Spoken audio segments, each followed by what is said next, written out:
Good morning. My name is Scott Stoller, grain merchandiser for Ag Perspective. Thank you for joining me today. For today's discussion, I wanted to talk a little bit about how to merchandise the 2015 and 2016 crop, the balance of the 15 crop, and as we move into 2016. So first, I always like to take a step back and look. Okay, let's instead of taking a step forward, let's look at where we've been. And you really don't know where you're going with this little guy in the crossroads here. You don't know where you're going if you don't know where you've been. So let's take a step back in history, and I'm going to take it a time when little before the modern time of ag from '06 to today, but let's take a step back before that. And please don't really look at the futures levels, but let's focus on what the profitability was in those years. So what we have here is a a chart from 1990 through 2006. And this chart shows the opportunity if you put an order in when the contract came on the board 3 years in advance. Every single year from 1990 through 2006, you could have hit 270 futures. But also a chart that I'm not going to put up is if you put an order in as of January 1st of the calendar year that you're going to grow the crop, 250 futures was achievable 17 out of 17 years. And I don't want to focus on that $2.50 movement or $2.50 price. Really, what I want to focus on is $2.50 from 1990 through 2006 as a futures price was profitable every single year. And so as we look back, what we want to focus is every single year in those years that if you look back even in your own operation, there was a lot of years that there was $1.60, $1.70, and $1.80 corn that was sold.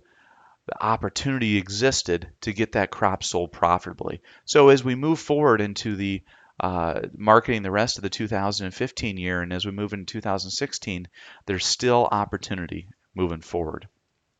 When I talk about merchandising skills, I really like to start at the very basic. So let's start with cash equals futures plus basis.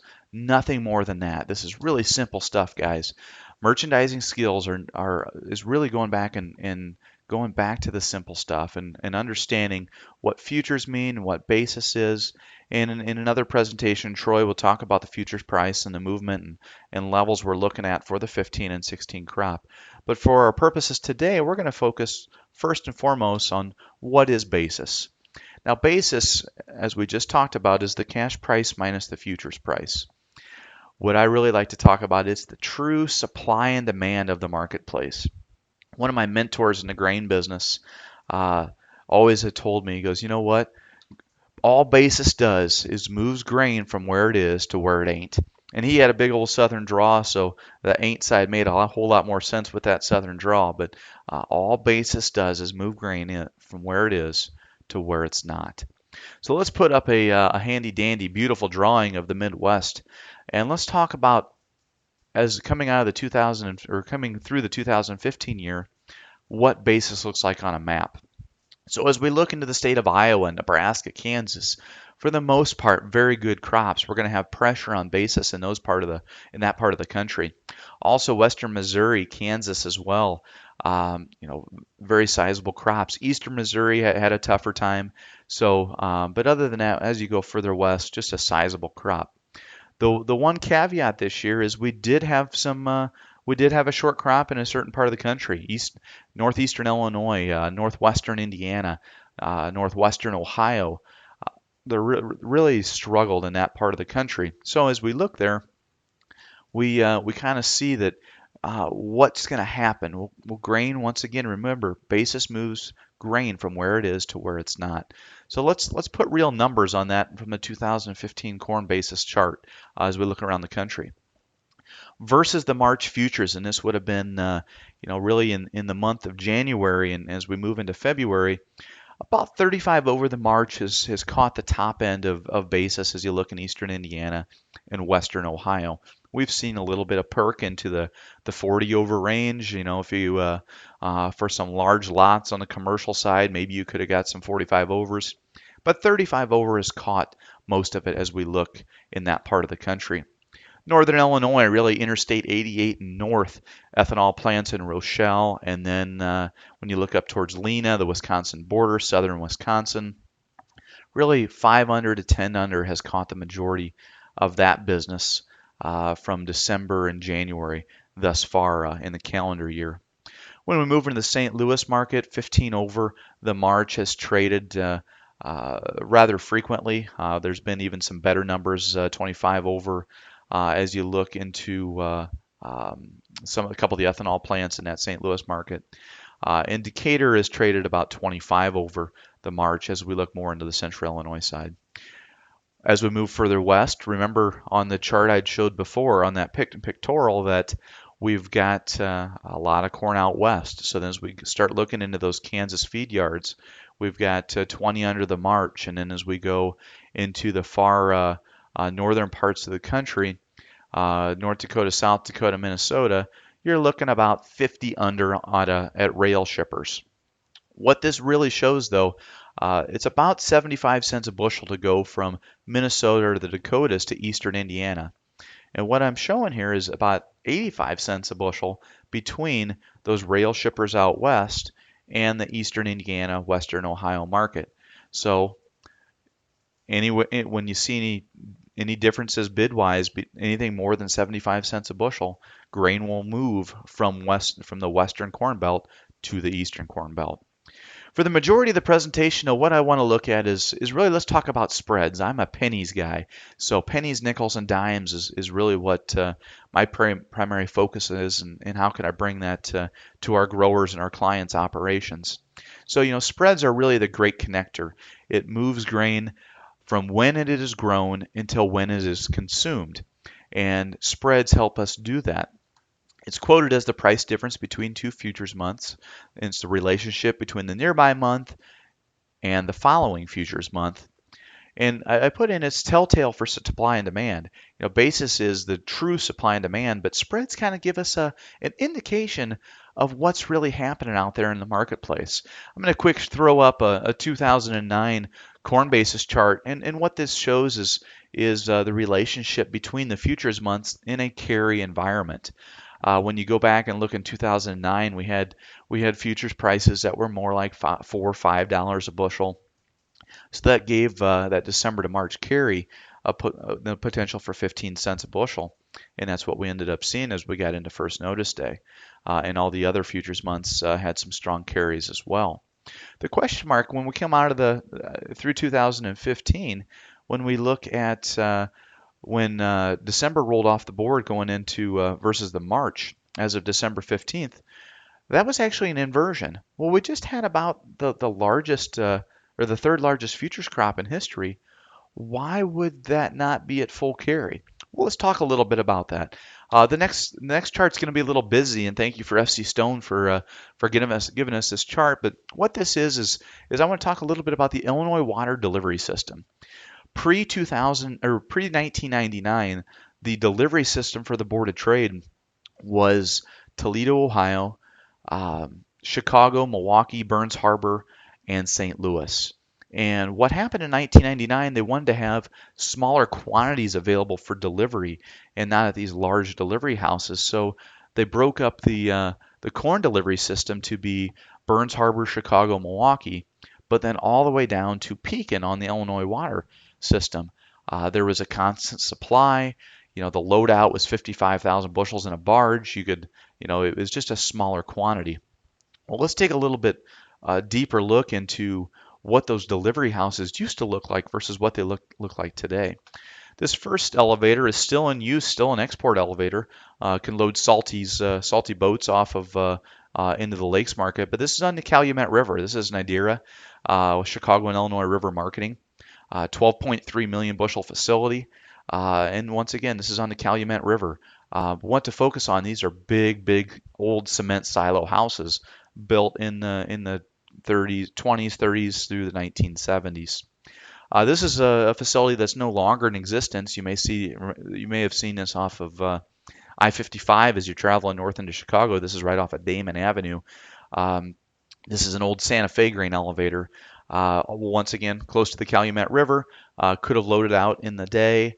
but now is since defunct and is a little more of an eyesore in that Chicago market than anything else. So you see what the old delivery system looked like. Well, as we moved into the new delivery system, we've got river terminal elevators. As you see, a river terminal here in Hennepin on the left, and also in Lakin on the right. And what you see is a lot smaller river houses. So we've gone from these monstrosities of facilities, and then we've broken it down into much smaller grain elevators, which up until when this new delivery system started in 2000, we really had a good opportunity. We had plenty of supply coming to the river system. There was a need for that to happen, and so that's why it was changed into the river system. But what's happened since then? The advent of ethanol plants in '07 and when they really came on in '08 has changed the supply and demand of the river system. So let's dive a little bit further into that. What we have here is a Google map of really the northern third of the state, or close to the northern third of the state. And let's put some ethanol plants on the map.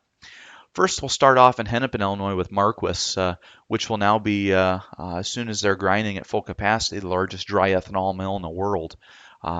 Really awesome opportunity in our northern Illinois market to see an ethanol plant continue with its profitability, to expand production, and it's really going to be a Haas in our market for the years to come. They'll be grinding about 250,000 bushels a day, close to, and that's really going to impact that northern Illinois market, northeastern Illinois market quite a bit. Also, at the same time that the original Marquis facility was built, Big Rivers Energy and Big River Resources in Galva was built. That was also a 100 million gallon plant. At the same time in '08, you had Patriot Renewable Fuels, now CHS, was built in Anawan.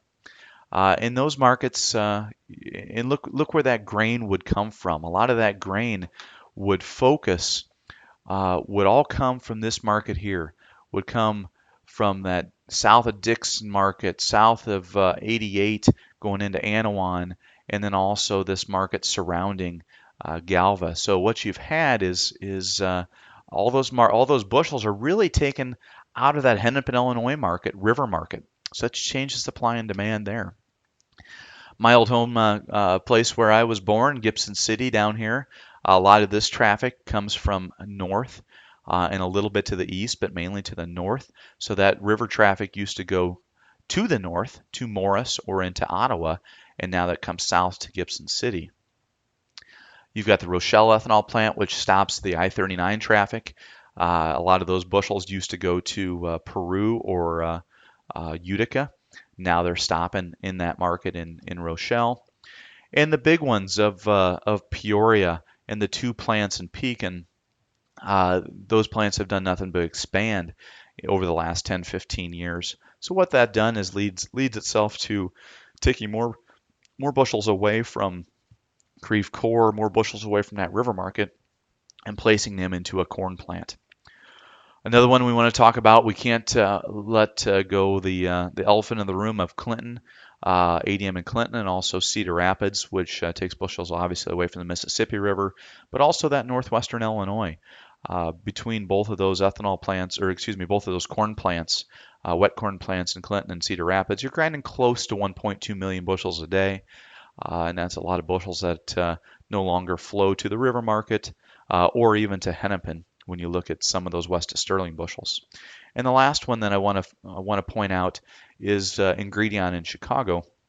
And once again, that was part of that delivery system, and those bushels are no longer available because they're grinding corn there. So let's place once again the 2015 corn basis. Let's look real quick of what we're staring at here. You've got the Eastern Corn Belt that's strong, the Western Corn Belt that's a little bit weak because they also had more production. So as we move forward and look at old crop, the shorter crop areas in the Eastern Corn Belt, what we've seen there is we want to look out and make sales on the 2015 crop. So look out to April, May, June, July. We've got basis levels at our ethanol plants in eastern Indiana, northwestern Indiana, western Ohio, that we can go out and sell strong levels 35, 40 over in April, May, June, July. However, once we get there, what we've seen in January and now in February, we're about a dime lighter because those ethanol plants get some early stuff on the books, and then as they get there, grower movement has continued to happen, and they've been had a pretty easy job buying those bushels in. When we look at the rest of the Midwest, though, we want to be proactive and looking for short-term little blips to make some sales, get some things on the on the books. We will have some times when all of a sudden the grower roads are posted here, at least in Illinois, and or impassable in different parts of the country. That ethanol plants will bounce up, and we want to make sure we're making sales and at least get bushels on a basis contract and look for futures levels to come back to us later.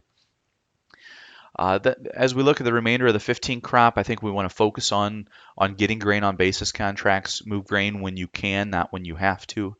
A big fear as we move forward is it's sure nice to fill up with $1.30, $1.40 gasoline, but that's not really doing much for our ethanol plants. So we really want to focus on getting grain sold to those ethanol plants, helping them be profitable as we move forward. Let's switch gears a little bit into beans.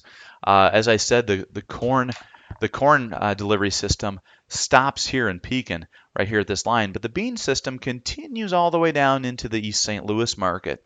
And so we've got a few more opportunities then to add the delivery system, and we've seen we don't have as many soybean processing plants as we would corn plants in Illinois, so we just don't have that pull into the ethanol into the bean plants that we would on the ethanol side. As we look at the Midwest chart here and look at what were the opportunities we've seen in 15 crop basis, when you look at that Morristown, Indiana type of market, we've had the opportunity to trade about 20 over. Now Cincinnati has actually been much better than that, probably about 15 cents better, so 35 over type of market, especially when we got to mid-January, and that January to March inverse reached about 19 cents. We really had an awesome opportunity to get some quick sales on the books into that river market. And that's not just Cincinnati, but we'll also talk about St. Louis market as well. We've seen about 55 over on the top end down there, about mid-January as well. When we bring it up into northern Illinois, at that same time we were able to sell 20 over in mid-January versus the March. Basically, it was equivalent of 5 over, between 3 and 5 over the Jan. And when that inverse just got unruly there going into its last trading day. When you're going west and looking at some processors out in Kansas, you're looking at about 5 under. And then when you look at the the northern plains, you'd be 30 under. Still have some uses for beans, only 50 cents difference between the eastern corn belt and the western corn belt, and those beans aren't going to move like they have the previous 2 summers as of right now. At just a 50-cent spread, we need that to be closer to $1 to move bushels from Dakotas to eastern Indiana, to some of those ethanol plants, or northwest Ohio to the ring of soybean plants up there. One thing also to keep in mind, there's the eastern bean plants do have or Indiana, Ohio, and Michigan soybean producers do produce protein levels that are higher than Illinois and to the west. So there's a blending capacity that comes there as well. That as we get into the summer months, that there's only so many western corn belt beans that can be ground or crushed, because of the meal demand and meal specs that those eastern plants have to meet. So as we move forward into 2016 crop, let's first focus on corn. We've got this wall of corn that all the commercials keep talking about. Oh, 3rd largest crop in history, 4th largest crop. However, that USDA wants to toggle around there, and really, in the last 5 years, we continue hearing this wall of corn is going to move, and the producers are just going to puke these bushels in the marketplace. We just haven't seen it. So what we want to focus on is let's look at those short opportunities and those short bursts, and let's make those sales and really use any kind of short-term bumps and make some sales there. Be prepared to what happens in a carry market. So as we've seen carries widen out, as we have corn available in the delivery system, that will happen at some point in time. It just may not be versus the March contract, or maybe even versus the May contract. But as bushels become readily available, what we have to do is focus on those short-term blips and have a plan and take action. No different than the future side. Have those offers in where the levels you need to make money. As we come into the transition time and go from 15 into 16, we want to focus on coming, especially in the Eastern Corn Belt. We're going to have some inversions on the cash side you're going to see in these eastern plants. So as new crop comes off, we want to push those bushels as much as we can, get those into those plants, but also sell them at the country elevators sites. We're going to see some probably option 5, 10 under type of levels in some short-term increments at those country elevators. So we want to make those sales. As we look at beans then moving forward, we want to look at logistic issues. Eastern Corn Belt still a little shy on the bean crop, so that as we get into that transition time, we want to make those early sales and get those sales into Bungie and Morristown, or up to the Claypools, to the Dreyfuses, and let's look at getting those beans pushed into those markets, because they're going to want them early and it's not going to be available. So look at those option to 20, 25 over type of levels to make some quick sales at the beginning of the crop. South America, how big is their crop going to be? It's still a little bit of an unknown. The creams probably come a little off the top. And as we move forward, how much carryover are we going to see coming out of that? And that'll really help transition us into what our river bids will be at harvest. I think we don't want to focus on individual numbers, but as we get into the summer months here, and we look at the opportunities in December for anybody that's got beans that'll be in storage or beans that'll be on the farm, we don't want to focus on this individual number. But 9 out of the past 9 years now, we've been able to sell 15 over the January in our Hennepin, Illinois river market. And once again, don't get hung up on that, but there's a reason we continue to come back to that. And so I think, anytime we get 12, 13 over, we want to be a seller of those beans when we have the opportunity. And that may be because South America is a little short, or they're running out as we transition into September, October, into the North America time to export soybeans. If that time moves from September back into August because South America runs out of movable stocks, then we're going to see some strong levels, and we want to be proactive and make those early basis sales into the river market. Once again, no different than corn, have a plan and be ready to take action. If you've sold grain through us, we'll use the owner of Ag Perspectives grain or farming entity here to talk a little bit logistics at the scale as you go through us. So the scale ticket needs to read Ag Perspective Inc. Your farm name needs to be somewhere on that ticket, so we can bring that through under the settlement process with whoever elevator or terminal that's going to. And if you can get your individual farm name on that ticket, that's awesome. The payment then will come from Ag Perspective. Basically, Ag Perspective gets paid from that terminal, and then we go ahead and pay you for whatever cash contracts, HTAs, and what basis level we set going into that terminal. We have check or ACH available as well. We love to push it out ACH because we love to push that money out to you as quick as we can. We don't want to be hanging on to that money. 2015 success stories. We've got 3 of them. I'm really just going to focus on one, and that's really trading the season, managing that spread, the very one on the top left. And we've got a grower that back in the middle of November, harvest ended very early in Illinois. So really by October 31st, the harvest was put to bed, and this grower was looking for the opportunities to get rid of his production and wanted to move him into an ethanol plant in Peoria. Well, there was a country elevator that had a strong bid at the time. I believe it was close to it was about 6 under the March, so it was about 2 over the December or so. It was about an 8-cent carry at the time. that the elevator was offering.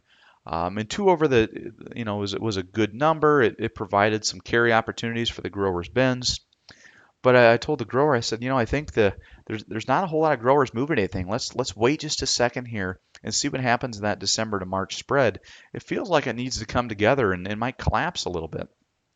So we waited about 15 days, and then really as we got to the end of the month of November and really into the first week in December, what that spread did is went from an 8-9 cent carry all the way to a 3.5 or 2.5 cent inverse. So from the top carry of the year, which was 11.5 cent carry from December to March on August 21st, all the way until when the contract rolled off the board in December at 2.5 cent carry, we had a 14 cent move in spreads. We're talking about trying to pick up pennies here, especially in a time when agriculture is going to be pretty tight. But we had a spread that normally is not managed, that we had a 14 cent carry opportunity.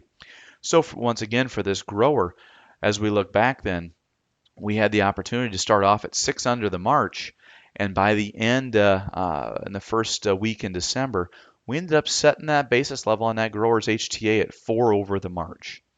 And the elevator wasn't offering anything different. It was just what that spread did over that time period. So we ended up picking up a dime for that grower just by managing that spread. And I think as we move forward, that's something we want to continue to look at. Spreads are going to move. How can we manage those for your operation? So as we move through 2000 and move into 2016, I think we want a couple bullet points here. We want to make sure we prepare and protect your levels, your futures levels, but also your basis levels and when you really need to ship. Much like the 2014 crop as we got into the summer of 15, we have to get on the other side of that bushel. Let's get that 15 crop sold so we can really focus on that 16 crop. And the only way to do that is to get those bushels sold, priced, and be ready to ship. We have to look for the carry spreads with growers that have their own grain bins at home. And how is that going to create opportunities? Those short-term blips on the radar of basis pops in the marketplace. Let's continue to focus on that. And what we really want to do is identify your opportunity of what's going to work on your individual operation. We work on a one-to-one basis with our customers and our clients, and we want to make sure to focus on what's really going to work for your individual operation, because you are different from the grower down the road. You've got a different break even. You've got a different movement. Your lender calls at different times. We want to make sure we're protecting your hide, your skin in the game. And as we move forward, how can we make you the most profitable? So we'd like to thank you for taking some time to sit down with us and go through this presentation. And if you have any questions, please do not hesitate to call. So thank you very much and have yourself a great day.